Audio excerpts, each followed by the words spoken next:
Thank you very much, everybody, for joining us, and welcome to Dubai Internet City's webinar on the power of social media during a pandemic. I'm Austin Allison, editor of Campaign, and I'll be moderating today's discussion. And we should have time for some questions at the end, so please do ask them by clicking the Q&A tab at the bottom of your screen. Before I introduce you to our three panelists, let's have a quick look at why today's topic is important. As the pandemic of COVID-19 has swept the world, so has information about it. There's an awful lot of information, both accurate and inaccurate. It's spread through traditional media, like me. It's spread through messaging apps and email, and also through social platforms. There's enough information out there for the World Health Organization to declare it an infodemic. In the words of if you're wondering what an infodemic is, in the words of the WHO Director General, Tedros Ghebreyesus, that's an abundance of information, some of which can be misleading or even harmful. And the reason the WHO is worried about it is they say it's a danger to public health. They say that misleading information, an infodemic, can make it hard to identify accurate, evidence-based health information and advice. Infodemics can contribute to anxiety, worry, and mental health issues. They can lead people to follow bad or dangerous advice. They can build fatigue, a lack of interest, and even animosity for real public health information. And they can encourage xenophobia, hate, and exclusion. None of these are obviously good things. So that's one of the concerns about the sort of all this information that's coming at us from all these directions, including social media. At the same time, we get an awful lot of valuable, accurate news and information through our social platforms. The most recent Arab Youth Survey found that 80% of young Arabs get news from social media. That's compared with 66% who said that they get news from television, and 61% who get it from online sources. And they trust it more. 60% of those youth said that they trust social media to do the right thing, whereas only 55% say that they trust traditional media to do the right thing. That means that my social media, you should probably be trusting my social media co-panelists a bit more than me on this one. So whether we see the likes of Facebook, Twitter, TikTok, and LinkedIn as platforms or as publishers, they have a massive role to play in informing us as well as entertaining us and keeping us in the loop. And with that power comes responsibility. So today we're going to look at how all of us can work together to ensure that during COVID and beyond, social media can do minimal harm and maximum good. I'm joined by three panelists here who bring a great range of backgrounds, experiences, and viewpoints to the table, the virtual table. Rami Zaidan is the head of creative and video at TikTok MENA. Hi, Rami. Salma Al-Tantawi is news editor at LinkedIn MENA. And Grad Khan is the chief experience and marketing officer at Sprinklr in New York. I'm going to ask each of my panelists to briefly introduce themselves and explain what their company's role is in spreading information. So if it's okay, Rami, I'd like to start with you from who are you, what do you do, and what is your role in spreading information? Sure thing. So my name is Rami. I am the head of video and creative at TikTok. My responsibility is to work on the content ecosystem, which means we work with creator communities in order for us to grow and nurture content in various categories, from fashion to food to sports to music to travel to education to tech to gaming and everything that falls between. And yes, TikTok is not just basic dance and lip sync. It's a combination of like 60 categories. What we do in order for us to sort of amplify information or trends, if that's a term, is we work very hard on identifying what people are talking about, what people are loving, what people are enjoying, and sort of try to feed that viral aspect, which we call challenges for people to ride on. Because what we've discovered is the real authentic display of content that makes people feel that, hey, I can do this as well, can allow people to jump on things. So we work a lot on identifying trends and seeding trends. When we started around 6 or 7 months ago, categories like gaming and education and learning and tech were very small. And no one believed that we could build such a category and bring that narrative in under 60 seconds. Fast forward 6 months later, we're starting to realize that the more we are providing people with content of different categories, the more they're enjoying it. And the final point on our feed, the For You page, is interest driven. So it's not about who you follow, it's about what you love. So if I love comedy, I'll see more comedy. If I love food, I'll see more food, and so forth, is allowing people to discover talent. And in MENA, we have a large pool of amazing people creating amazing content. Managing all that basically is what we're doing. Okay. Over to you, Salma. Who are you, and what do you do to spread the good word? Hi, Austin, and welcome, everyone. So my name is Salma. I'm an editor at LinkedIn News. My team is the team behind news that you see on LinkedIn if you live in the GCC region. So you might see this news on your homepage in a section called News and Views. You also might get it as an in-app notification in your LinkedIn application. You also receive it daily as the daily rundown every morning. So as you said, Rami, and as you said, Austin, in the beginning, social platforms have a responsibility to do that now. And LinkedIn is known as a platform for job search and networks, but right now there's a huge conversation going between industry leaders and industry professionals around what's going on in the region and in the world. And big part of what we do is that we start this conversation and keep it going. LinkedIn also put forward the best resources through official sources and trusted sources around COVID to make sure that these resources are available for members. So yeah, this is basically what we do to give more of a platform to these sources. As you mentioned, the World Health Organization also uses LinkedIn to do daily live briefs. So yeah, so spreading the actual trusted information, I think, is the best way to combat the misinformation. Now, Grad, Sprinklr is not a platform. It's more of a. Could you explain what you do and sort of what your role is in the sort of the information ecosystem? Sure. So Sprinklr is a platform. It's what's called a unified front office platform, but clearly I have to do a better job on the website. I'll take the note on that one. Thank you very much. Hopefully my CEO is not listening right now. We're an interesting company. Sprinklr's actually been around for about 10 years. LinkedIn's actually one of our oldest partners, and TikTok is our newest partner. So I'm sort of sitting here with the spectrum of partners, and we have many in between. And what Sprinklr fundamentally does is we connect to all of the social platforms, all of the messaging platforms. We bring in all the publicly available data from blogs, from forums like Reddit, and all the review sites. We have API connections to many of them like Yelp. And so what that allows a company to do is that if you're a company, we have very many large clients like Procter & Gamble, Microsoft, Nike, many others, Dell, is that many people are talking about these companies all the time. There's one company I was talking to last week. They have 50,000 conversations about them every single week. Many others, it's, in Dell's case, it's millions of conversations. But they're across multiple platforms.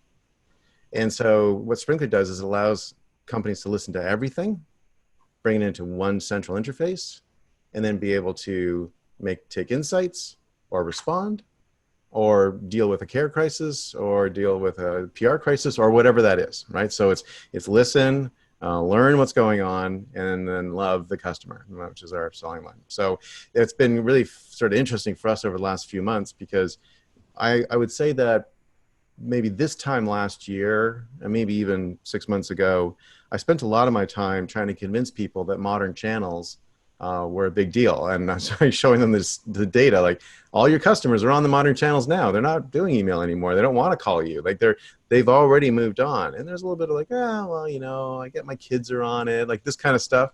Boy, that has stopped. I mean, everyone is like, got it. Like, we get it.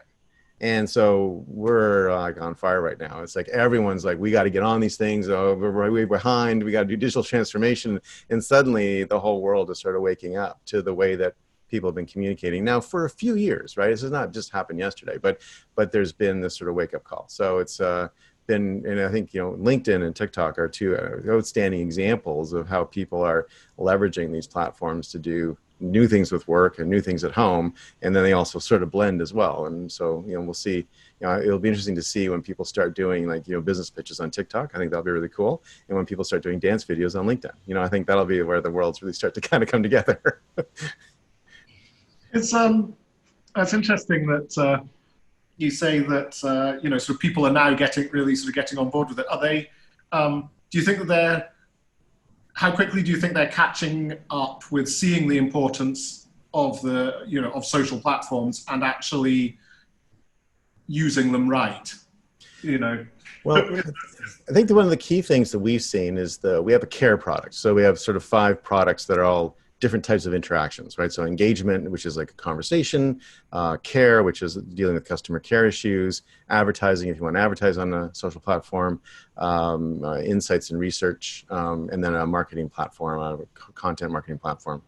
And what we're seeing is that there was this kind of sheer moment, a sheer event. I don't know if you're familiar with that term, but where suddenly these centralized PBX-based on-prem care facilities, sometimes with thousands of people, were all disbanded overnight and everyone sent home.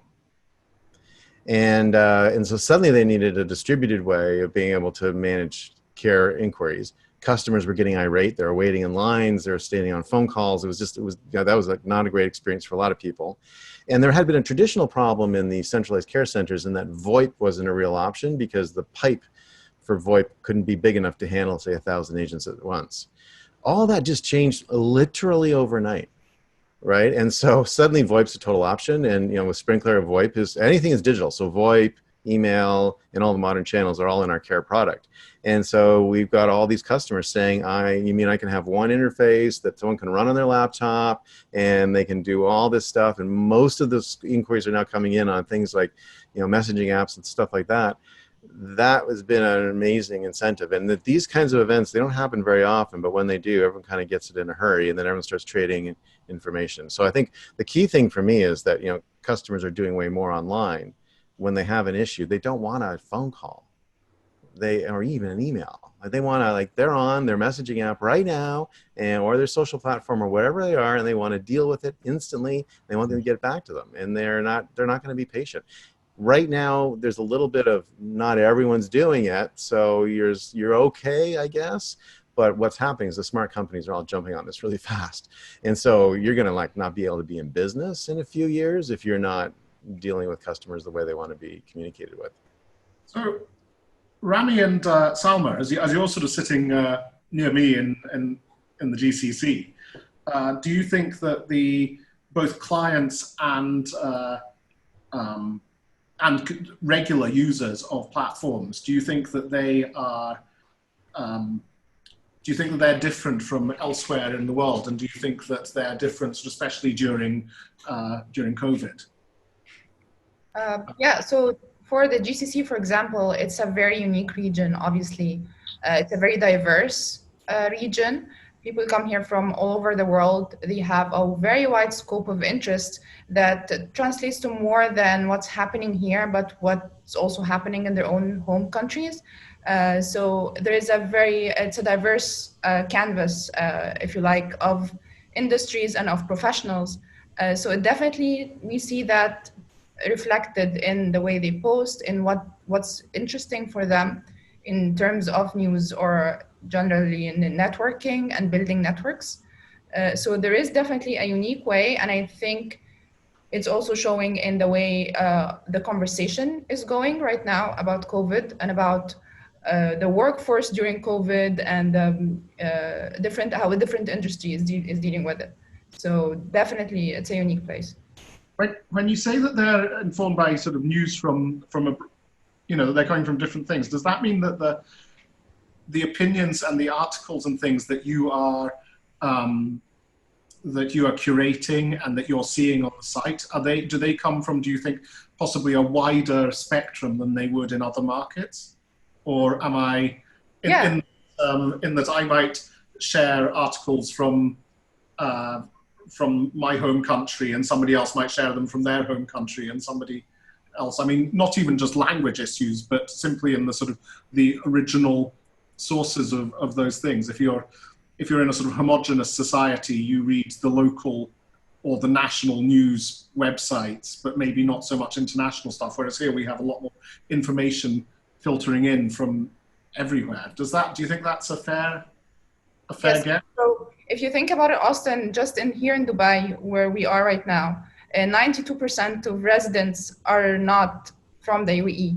So that's a huge percentage, and it also affects on what I'm consuming as a user online, and also what the news is writing about. So what's considered newsworthy can be so many things because of that demographic. So it affects the way people consume news online, and also how news translates online, and what gets written about. And Rami, what do you see from a TikTok perspective? Do you see that people are more engaged with international content? Do you see a sort of local flavor coming in? What sort of uniquenesses do you see in the region? So we see there is a major dominance of local content that we're seeing on TikTok, primarily because of the wide variety and large pools of local creators from this region, spanning from Morocco to Egypt to Gulf, Lebanon, Jordan, that are creating amazing content and are jumping on the different categories we're talking about. So we're seeing local dominance. That being stated, there are the universal languages or the universal themes of superstars like Jason Derulo and Will Smith and Kevin Hart and The Rock and Jimmy Fallon, and those narratives that sort of are everywhere. We also have a large pool of football clubs that are on TikTok, people like La Liga, people like Real Madrid, and many other football clubs that have anchored and found their place at TikTok. So football fanatics in markets like Saudi and Egypt, who are really connected with this sport as a high passion point, are also consuming that content heavily.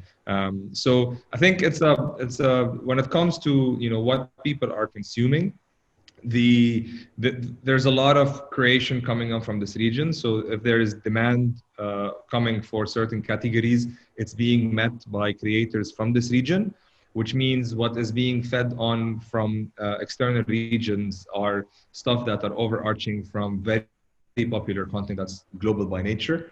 And as TikTok, our number one priority is to nurture the local creators community. We want to focus on the people who are creating content from here so that we can get more local content, speaking the language and speaking the culture of this market. That's why we created the Creators Academy that can help us teach a lot of influencers who have started the influencer journey, became famous or garnered a large audience, and then realized, okay, where am I going with this? So there's a big focus on local because of the supply and demand that's available in this market. Now, you're looking a lot at the creation aspect of it, and I think Salma looks sort of more at the sort of, to put it widely, the sort of curation aspect, and a lot of people sort of sharing that sort of international news. And on that aspect, I'd like to sort of bring in Grad here to say that with so many news sources available to everybody who's using every social platform, there's bound to be some misinformation that gets in there. And we've discussed this, we've already touched on this, that people sort of share maybe often with the best will in the world. I mean, we won't go into sort of weird malicious state actors and things, but we'll, I'm thinking of those messages that you get from your granny telling you that her friend Mildred said that there was this thing that her son, who once met a doctor when he was walking the dog in the park, said that if you, I don't know, stay out in the sun, then you won't get coronavirus. And then these things get amplified because more people share them. Again, with the best. That's true, right? That is true, right? That's absolutely true. Oh, okay, good. Okay, because I just like that because I thought that I wanted to make sure that we weren't getting confused here. Okay. We're spreading misinformation right now. Look at that. Look at us. Check on your go to TikTok or to LinkedIn. Go to TikTok or to LinkedIn and definitely click on the information panels to get the correct information on this. How well do you think that platforms are doing in handling misinformation? I'll start with Graham. Right. Yeah, let me kind of kick it off because I've got a potentially contrary point of view to most people. So, first of all, I don't know why everyone's always picking on Mildred. Like it's always Mildred, and it's like she's a very nice person. She's not trying to spread misinformation. So I actually, first of all, there's this kind of built-in assumption that the non-social media is always telling everything perfectly correctly. As a member of the non-social media, that I can tell you. Yeah, so like I don't think that mirror is a perfectly clear reflection either. And what's really interesting about social platforms is that it's mediated. And so the reason more people trust the information they get from it, 75% of people trust the opinion of others over the opinion of a company. Strangers too, like strangers. But the reason is that when you read a post or you see an article or whatever, you see comments from a number of different people, and they're contrary comments. You'll be like, this person will be like, this is the Snopes.com on what this really means, and the other person will be like, this is true, it happened to my cousin, and this is not true, it's never been right. But you read those just like you read a review, and you never see, very rarely do you see a product with 100% positive reviews. But as you read them, you're like, I'm dismissing this one. This person sounds like they don't know what they're talking about. This person sort of sounds like me. The issues this person had with the product are not issues I'm worried about. The things the person liked about the product is exactly what I want, but you're essentially filtering the opinions. And so the great thing about social platforms is that you can say anything you want, but it doesn't stand uncommented. Like people comment on it, and there's a voice and there's a conversation around it, and so the trust is built. And so I actually think while there may be a lot of misinformation spread on these platforms, I actually think people have a crisper, clearer idea of what is true because there are more voices around this information, and a lot of it I think is just people like me joking around, sort of thinking, hey, this is me like having my Clorox for breakfast, like that kind of stuff is misinformation, but not really misinformation. It's sarcastic. And I think that the social platforms are a revolutionary way because they're conversational and they're mediated by billions of humans versus what you saw in the mainstream media, which is broadcast, decided on by a very small number of people who will push out a message, and there's no way to sort of test that. So I'm not hand-wringing over this. I think I would also observe from an outcome standpoint that it's remarkable how compliant the globe has been with the coronavirus restrictions. Like, just think about it. We basically got several billion people to lock themselves in their homes for 3 months. How is that even possible?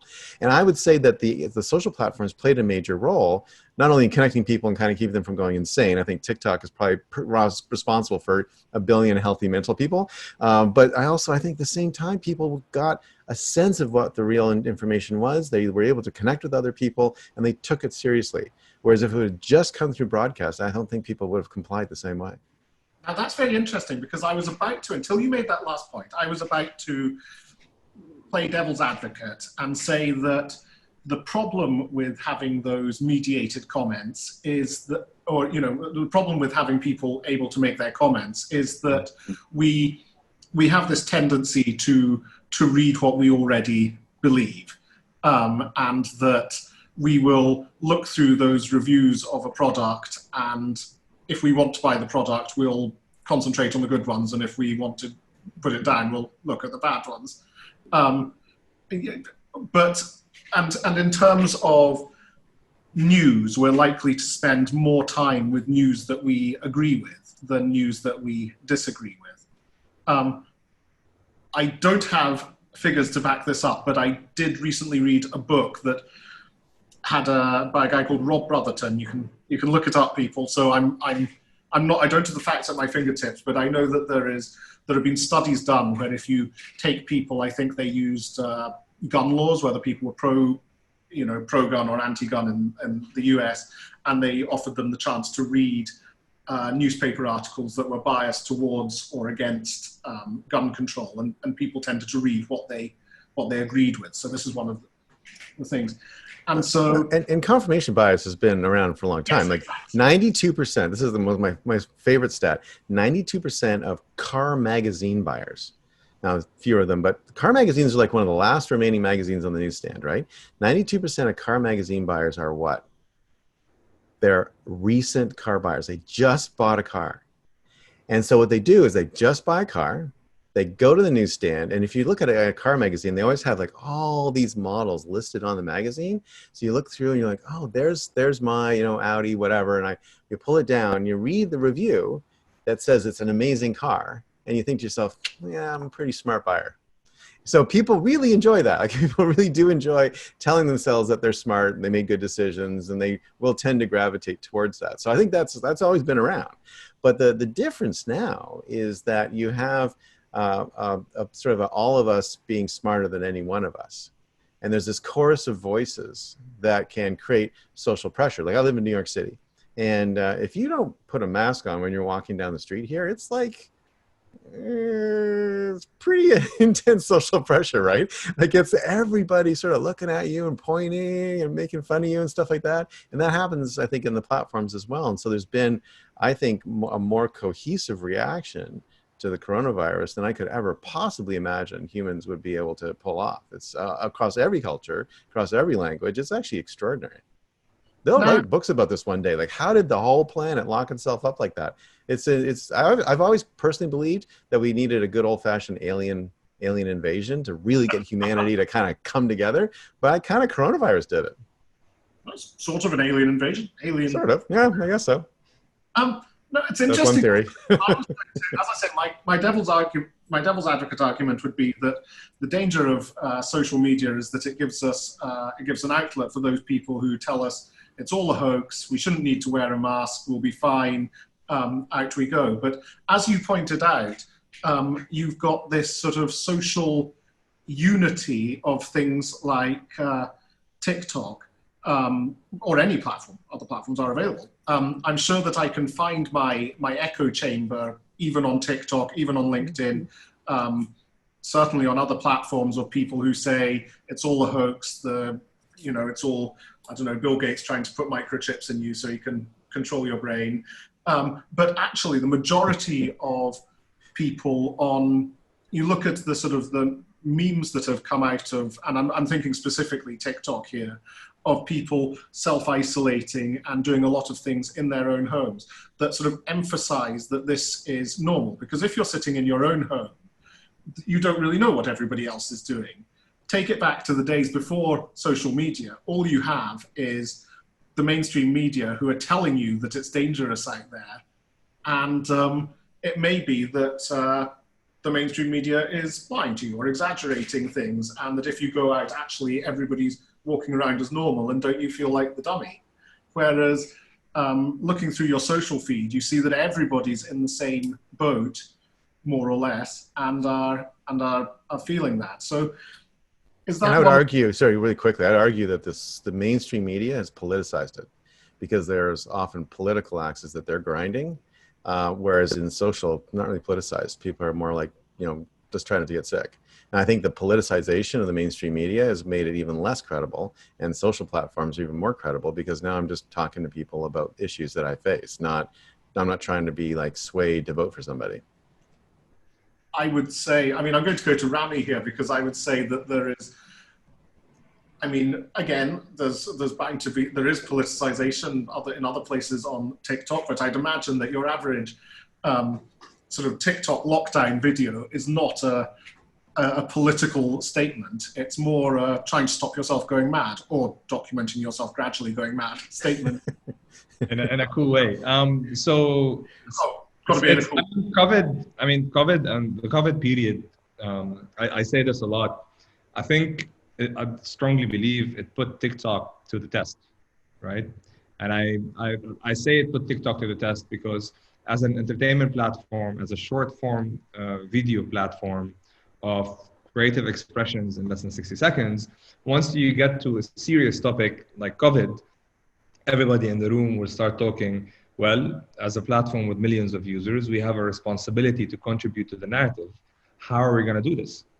And the way we did this at TikTok is we broke it down between information that we needed to, send through to our users, and between habits that we wanted people to develop, right? So information and habits. On information, we worked very closely with the WHO.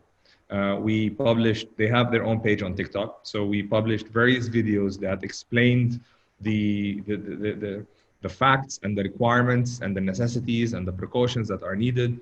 We actually took that and we broke it down, and we worked with celebrities who are on the platform from all over the Arab world so that they can spread the different messages, whether it's about the usage of the mask or the hand wash, or, is it contagious? Is it not contagious? All those requirements became being told by influencer people who are trustworthy. And we obviously made that visible through, creating special challenges or highlighting certain hashtags on our Discover page to make that content discoverable. And we kept on doing that and updating that. The more updates came in, we went into that cycle. WHO, celebrities, key opinion leaders, key influencers to spread that. But but people come to TikTok because they want to consume creative expressions. So then you take that and you start translating the TikTok way to present the habits that you wanted to create. A couple of really, really popular ones were at some point in time when we wanted to build the habit of hand wash, we created a challenge with musicians and we asked them to sing a song while washing their hands for 20 seconds. So you sing a chorus for your favorite song. Some people sang I Will Survive. Some people sang an Arabic song. And it became a habit. Everybody all of a sudden became, put their cameras in their toilets to reflect to the mirror, and they were washing their hands and singing. And like any social trend or wave, everybody just jumps on it. And guess what? 7 days later, it's a habit. Everybody's washing their hands. Another thing we did at some point in time when the stay at home or stay home trend started trending on social media, we brought that to life. But the way we did it is we went to the sports community. And we said, we need to bring something fun. Not everybody is going to do a CrossFit class, because if we're going to put a fitness video. So we went to the football community, and the football community started doing those skippy ups with toilet roll paper. And that became something. And everybody started moving and jumping. And think about it. If people did that for 10 minutes a day, that's a workout. So we sort of started blending that in that direction. Then came the wave of thank you heroes, when everybody was thanking the nurses and the doctors and everybody was staying late. And we created a sticker that allowed people to sort of spread the message. So people who felt trapped, or people who felt that they couldn't contribute, or people who felt that they had something to say and they wanted to say it, were given the chance to go up on TikTok and say it. So it became a game of editorial influence. And under the umbrella of inspiring creativity to bring joy, we started seeding ideas and capturing trends that are out there to sort of push everything that's COVID related in a direction that informed and built habits. So it's really a case of sort of steering that, what could potentially be turning into bad information, towards good information, to take people away from sort of questioning the veracity of claims into I think to inform them. What do you do when you have when videos come off of people sort of voicing the conspiracy theories, saying this is all a hoax and things? How does that work on TikTok? So obviously there's a moderation engine that TikTok has, like many other platforms, and it's very much monetary of what's being told. If you look at various videos on TikTok, if it's related to COVID, if it's talking about COVID, if it has a COVID in the comments and the caption, or relates to COVID in one way or another, if it's using some sticker that relates, text sticker or whatever, it gets flagged, and we start seeing banners of, information on COVID could be seen more here, and then it takes you to a page that has all the details, number of cases per country, deaths per country, all that stuff, the top videos in that particular area.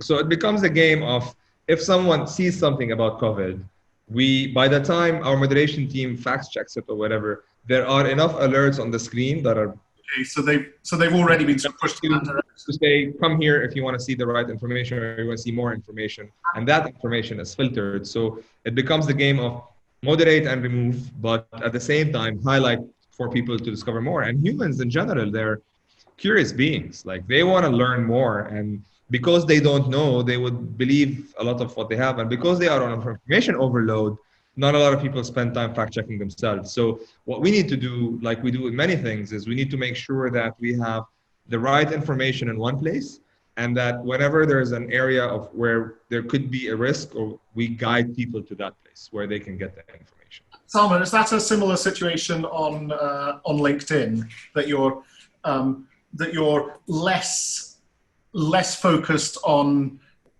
actually just sort of shutting people down immediately, but more on just taking them, guiding them towards the right information, and information that's from sort of independently verified sources? Does that sound?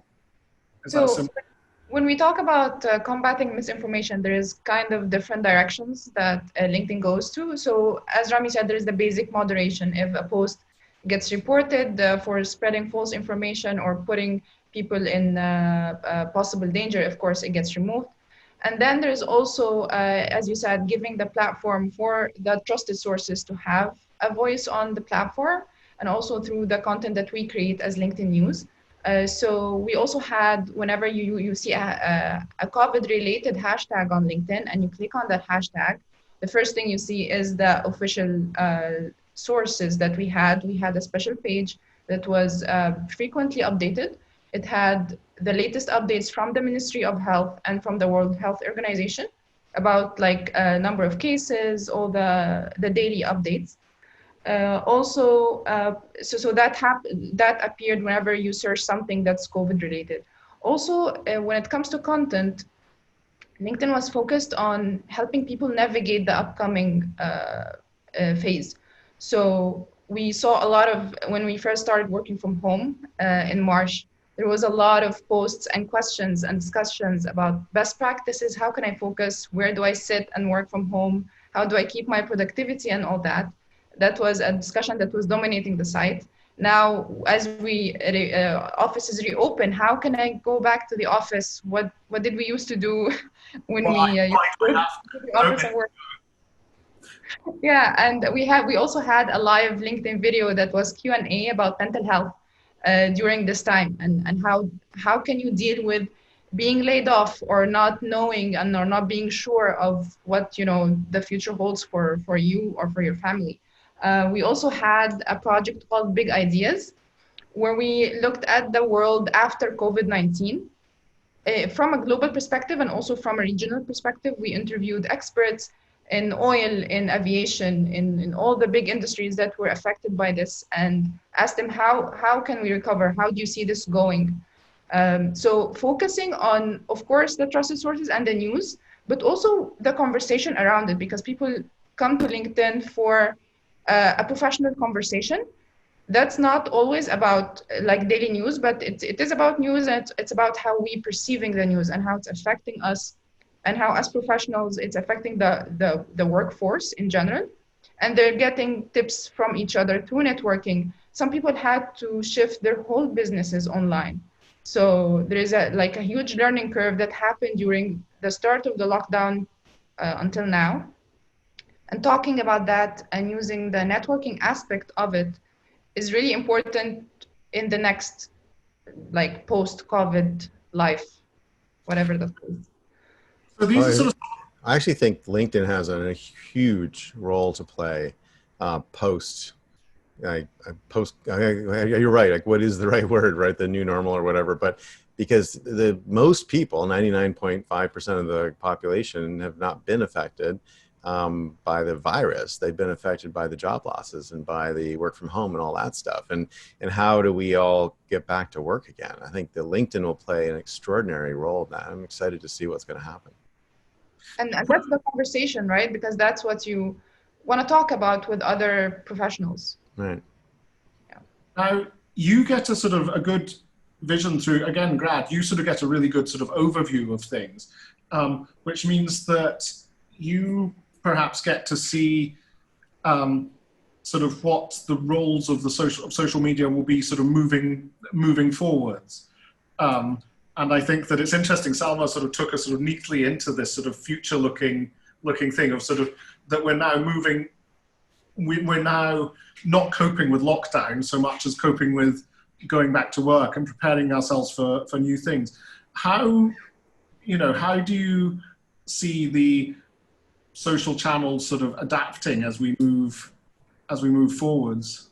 Right. And then rules adapting.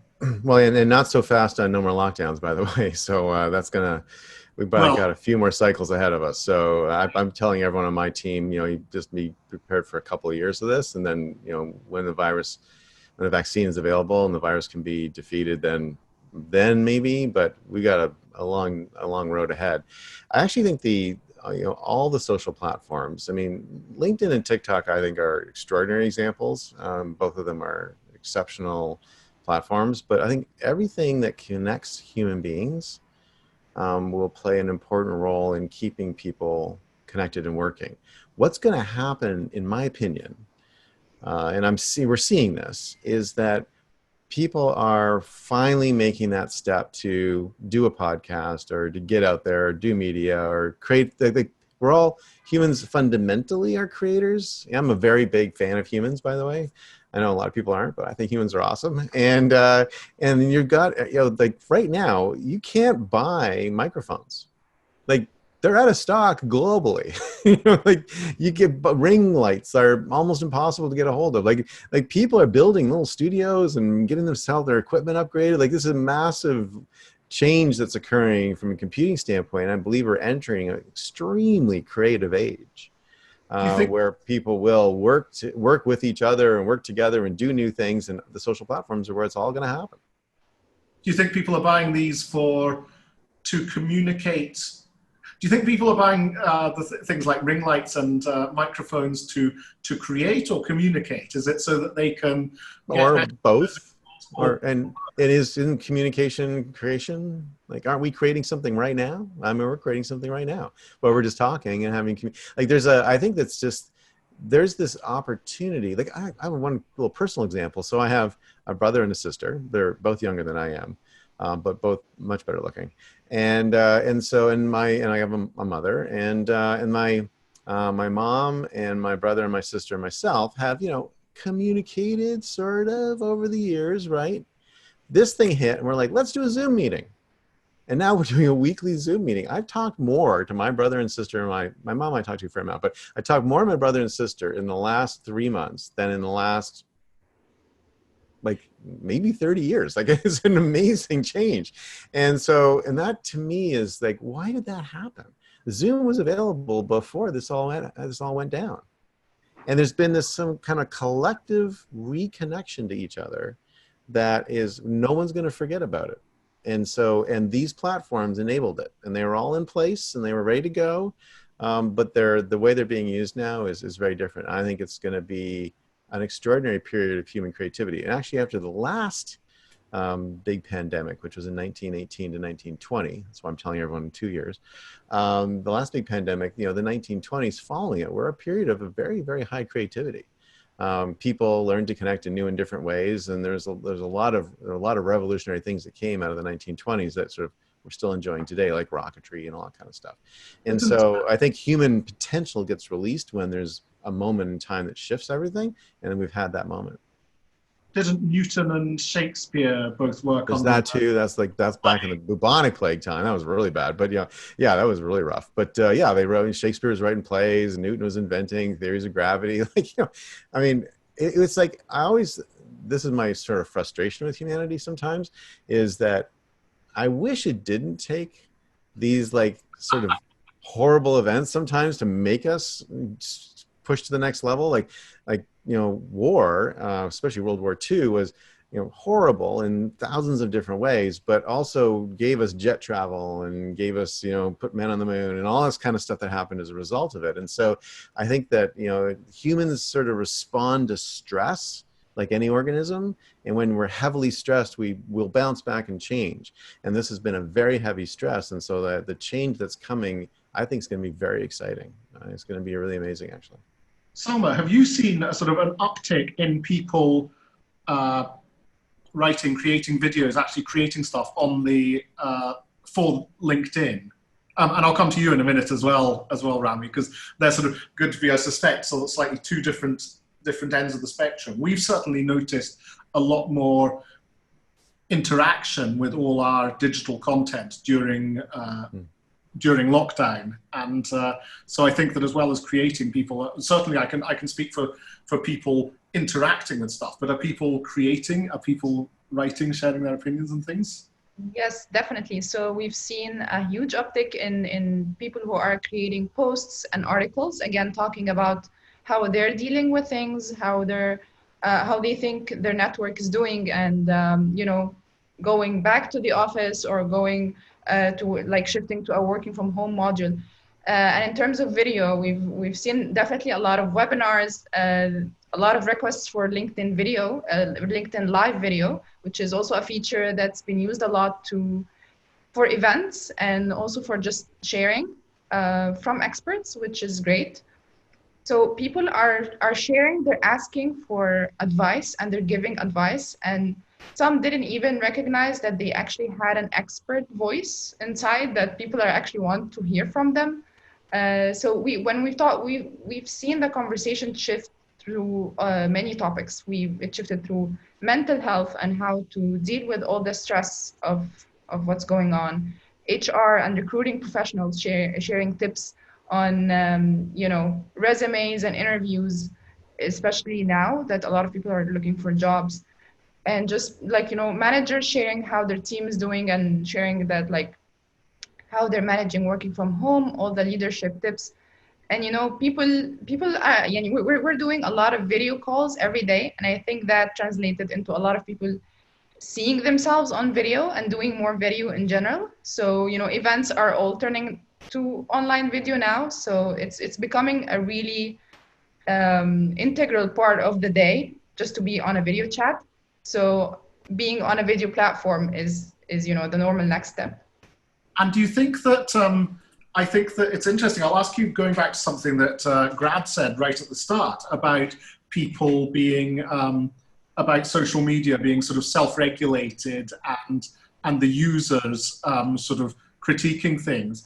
Do you think that the people who are, there's one thing between realizing that people want to hear your inner expert, there's another thing to think that you are the expert that people want to hear. And do you think that people on LinkedIn are good at sort of filtering out the good insight from the bad insight? I'm thinking things like mental health is a classic one, that there's everything from people who can offer sort of terrible advice on that to fully qualified psychiatrists to everything in between, from this worked for me, it might not work for you, to, I don't know, somebody who's not as qualified but certainly lots of experience. Do you think that people are good at sort of filtering out the wheat from the chaff? Yes. So, I guess everyone here almost heard this, that the conversation on LinkedIn has kind of a professional tone to it. And when it diverges from that, a lot of people come out right away and say, hey, we're on LinkedIn, keep it professional. We're all, professional, grown-up professionals here. So that also translates when someone is not showing, recently the conversation about inclusiveness and diversity has been very trending. So it also shows when someone is not taking that into consideration.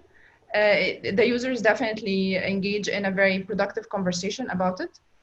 And it also shows, at the beginning of the lockdown, there were some voices that were calling for like what we call the over productivity, sometimes that it turns into toxic productivity almost, that you need to be doing something. You need to be learning a new language and writing a book and climbing a mountain during quarantine. You mean you haven't written your novel yet? All done, but some people can't do everything. So there was also a conversation about that, about what productivity means. I mean, and not pushing ourselves into far above the limit right now while we're dealing with all that we're dealing with. So it again, like when it comes to advice, it's always a conversation. Sometimes there is no right or wrong, unless something is wrong and it's misinformation or fake news.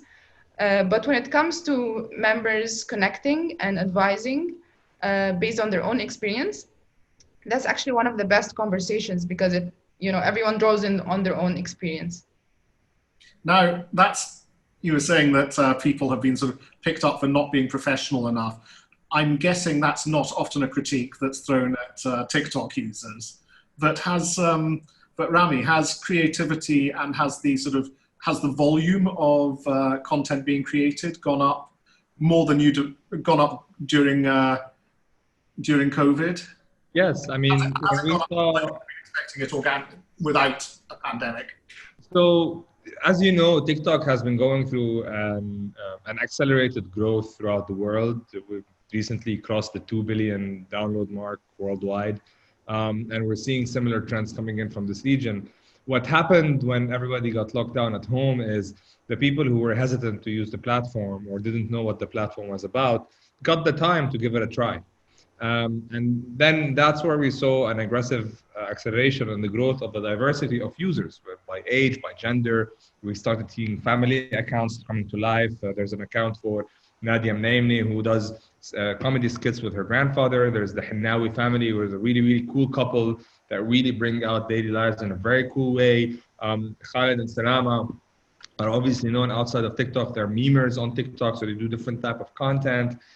So we started seeing that diversity, and we started seeing people understand how they can TikTok. A lot of times we always used to hear, yeah, I want to be on TikTok, but I don't know how.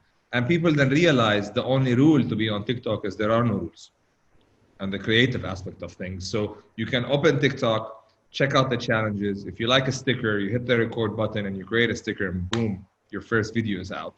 And with people having time on their hands, they started testing and learning, and they then discovered that TikTok is a platform for creative expression. So when you're on the feed and you're watching lots of videos, you'd be like, I can do this. This person is just like, I can do this right now. So, and people started creating, and we have a high volume of creators on the platform versus just consumers of content.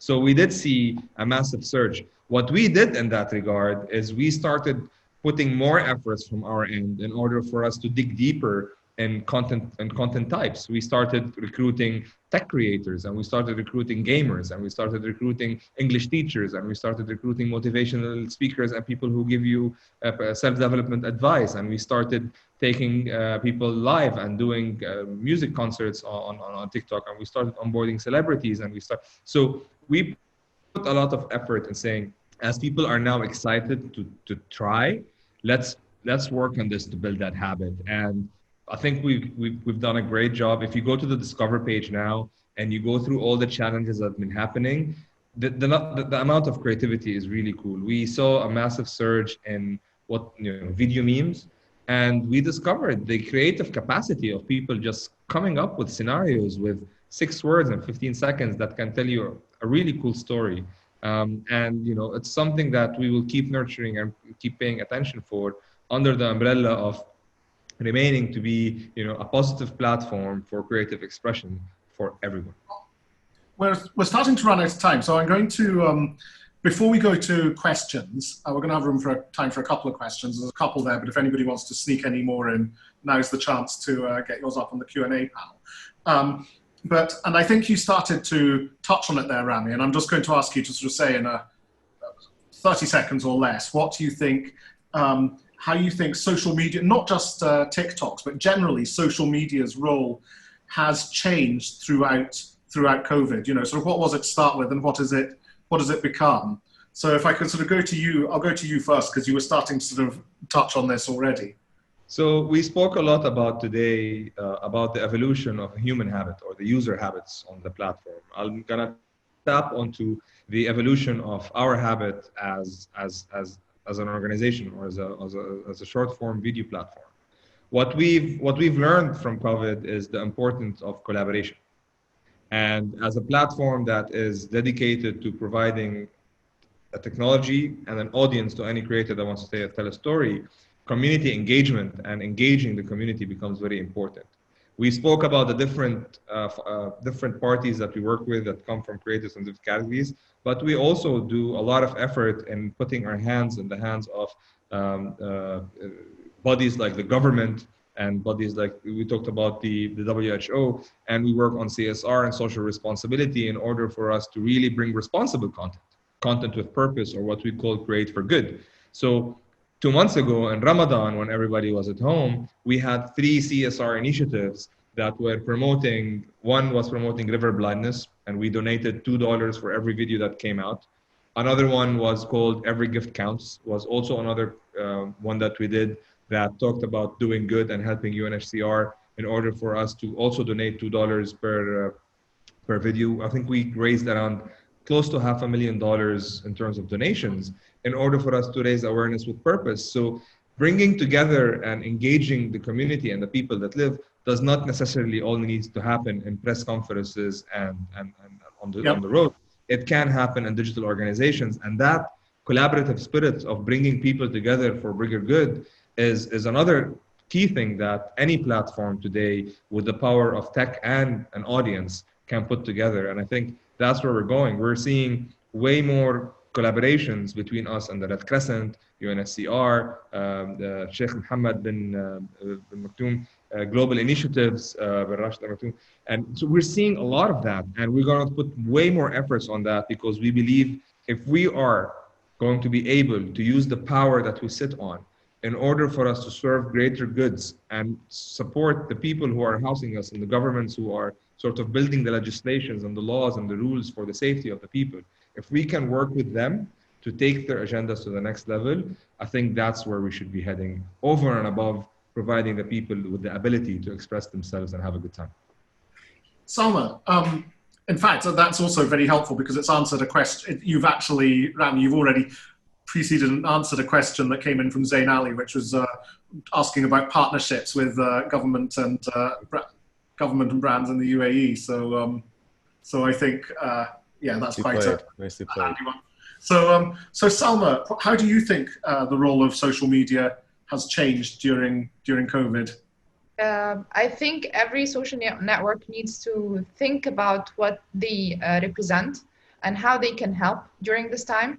LinkedIn is now a place that you can go to for news and for networking, but it has features like LinkedIn Live or LinkedIn Learning. Actually, during the lockdown, a lot of LinkedIn courses was unlocked for free for all users, because it was that time to help to offer what you have as a network for people to use and make use of during a difficult time. So capitalize on what you're best at and offer that to as many people as you can. Get a conversation started around what really matters. So whether it's news and having official sources and having a place where you can actually know what's going on without the added stress and confusion of not really knowing what's true and what's not, or the features that the platform offers, or basically just simply getting people to network and all the benefits that comes out of that for the business and for individuals, and for now and for the next phase as well. And finally, before we get in a couple of questions, I'll go to you, Grad, and how would you say, with your sort of bird's eye view of all of social media everywhere, how would you say its role has changed over the course of COVID? Well, what's interesting, you asked the question about users. And so we obviously have users, which are corporate customers who are using Sprinklr to listen, learn, and love across these different platforms. we've seen massive usage spikes amongst our users too, which means that the companies and organizations are engaging more heavily on these modern platforms. And that goes to my earlier point about people finally getting it. I think that, right now, I think, by the way, I do think what LinkedIn did with all the courses right at the very beginning, that was super cool. I was like really awesome. And I know a lot of people took advantage of that, where we have the LinkedIn learning system at Sprinkler, and we use it a lot, but that was a really awesome move. But I actually think that what's going to happen is these are just going to be becoming mainstream. And instead of being viewed as like some novelty, like at one point, people were all, hand wringing over the telephone. Well, what's going to happen to us? Telephone, we're not talking face to face anymore, like all this kind of stuff, right? So I think these are just mainstreaming, and it's just going to be the way we do it. We're not going to be asking questions about it, and we'll use different platforms for different things, and it's just going to be the way we are. And it's just that momentum is going to continue, and there'll be this moment in time we'll look back and say, well, when did that really start to sort of hockey stick? And it'll be this moment. And these platforms and many others are relatively mature technologies. So it's really just, people doing more on them on a day-to-day basis. Brilliant. We've got time for a couple of questions, some of which are named, some of which are anonymous. One question has come in saying, and it's directed at Grad, saying, since you work with brands and companies, what are the challenges that you've seen regarding misinformation on COVID? I think we've looked at some of this, but if you'd just like to sort of sum up the key challenges that you've seen people having to tackle on misinformation. Yeah, I think the key challenge so we actually are a partner with the WHO. So we build the WHO dashboards, and that's been a big and important project for us. And we've worked with a number of other government organizations around the world, a number of different countries, providing dashboards. And what we've been able to do is show that you can look at the comments that people make on these platforms, public comments. Obviously, it's only public data that we would expose. And we do anonymize it. And if you look at this, you'll see people saying, I'm showing symptoms or something along those lines. And so you can actually predict outbreaks and re-outbreaks pretty easily. So we've been doing that. And that's been kind of an interesting sort of exercise, which is basically using the knowledge of the masses to be able to inform, governments what's going to happen next and how they need to react. And you've seen some pretty fast reactions from some governments, particularly some of the states in the US over the last short while, and that's part of how they're making those decisions. I would say that one of our large clients, and this is not a COVID comment per se, but it's just another example of misinformation. A very large client of ours is the US Census Bureau. So another obviously government organization. There's a lot of misinformation about the census. Like, it's ridiculous, actually. And what they've been able to do, and they've done a number of webinars with us on this, is they find the source of misinformation, and then they go in and have a conversation with the person who helped correct them. And it's been super effective. Like, people are like, oh, I didn't know that, or oh, that's interesting, or that was surprising. And so what other people are now doing with this is that, humans are pretty reasonable. And if someone says something like Sunshine, clears it up, and you can have a conversation saying, actually that was a false study, and Snopes was, but there's a couple of other, but Sunshine is good. It's good to get some exercise. You want to have vitamin D in your system, but like, you had that conversation in a reasonable way. People are often open to it. And I think that what we'll see is just this conversational media. This is the big shift that's occurred, right? Like, there's a bright line in around 2003, right at the beginning of the 21st century, when Friendster, I mean, they're so close. So close.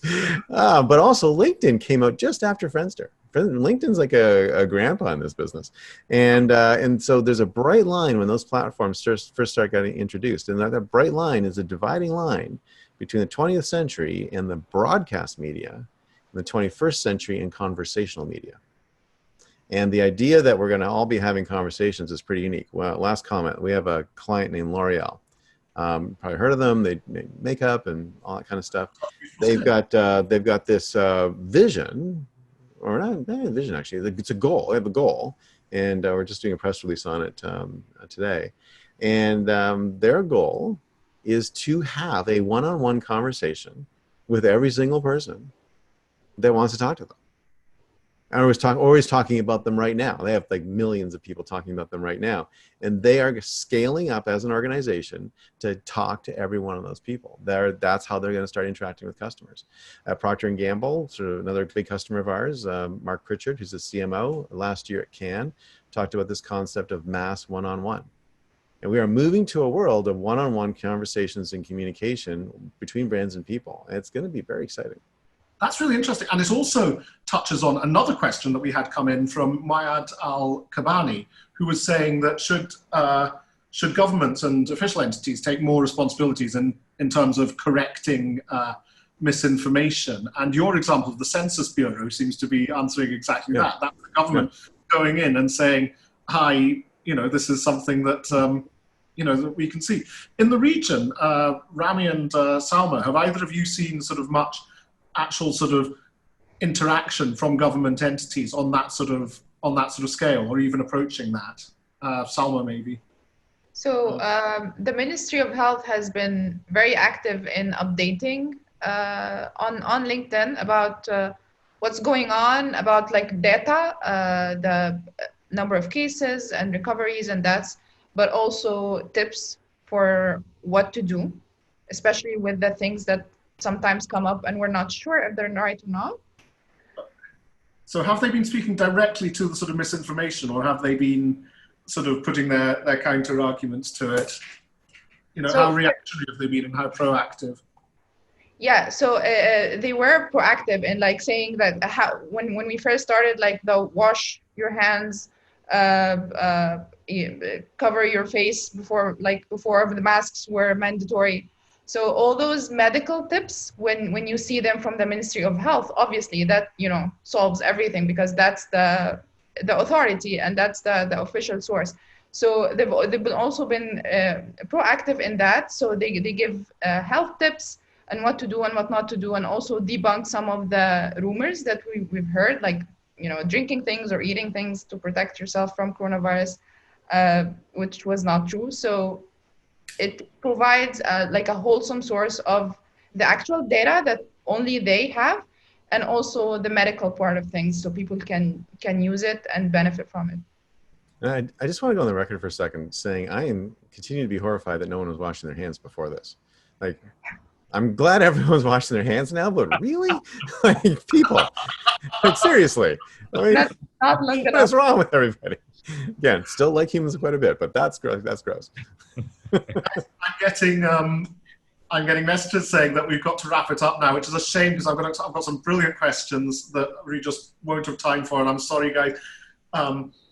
We're all reachable through traditional and social channels, though, where none of us are particularly secret. And so I think we've learned an awful lot today, and I think we've looked at how social media can be used for entertainment, learning, news, and more over times of crisis.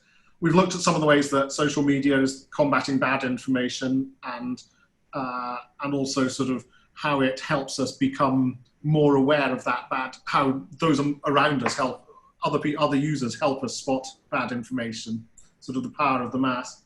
And we've seen the immense good that it can do in helping spread good information, good news, and simply keep us sane, keep us entertained. I'm trying to put together, I always try to end up with 3 C's at the end of these things. And I think that we've looked at collaboration, conversations, and I always struggle for a 3rd C. Coronavirus. Coronavirus, there we go. It's a triangle, collaboration, coronavirus. Social media is a tool, and it's up to all of us how we use it. It'll, as Grad says, historians of the future will look back on this webinar and think, why on earth are they talking about these things that are now just absolutely ingrained into our life? We might as well have been talking about telephones and how it'll change things. But social media is going to be with us for a long time. It's going to become more and more a natural part of our lives through the bad times and the good. It's going to shape it, just as we shape and reshape it, it's going to shape and reshape how we see everything from pandemics to general news to one another.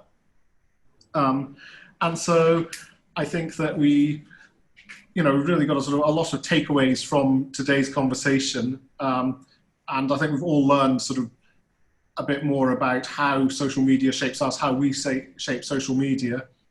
And I think there's nothing that remains other than to say thank you so much to all my panelists.